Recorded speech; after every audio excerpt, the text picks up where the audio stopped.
So finally, Paris Baguette is now open in SM South Mall. I believe their first branch is at SM MOA. So ayan, may pa-cart sila. Pwede kang bumili ng breads for takeout dyan. At ito naman yung dining area nila. Ang saya-saya, may mga signature yogurt cakes din sila na too pretty to eat. Tingnan nyo naman how cute. O, diba? Ang gaganda ng design niya. Pero masarap din daw. Hindi pa ako nag-try. At what is Paris Baguette without baguette? At ayan na nga, ang iba't iba pang breads.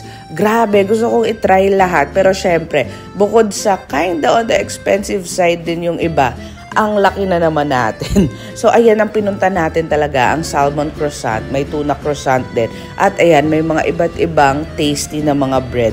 Oo, pinagkakaguluhan din tong mga for takeout na breads na yan. Yan yung parang cheesy bread. At may mga tarts din. Chocolate, ube, and custard flavor. Meron nga din pala silang all-day meals. Ayan. At meron din silang drinks and coffee. Oo, pwedeng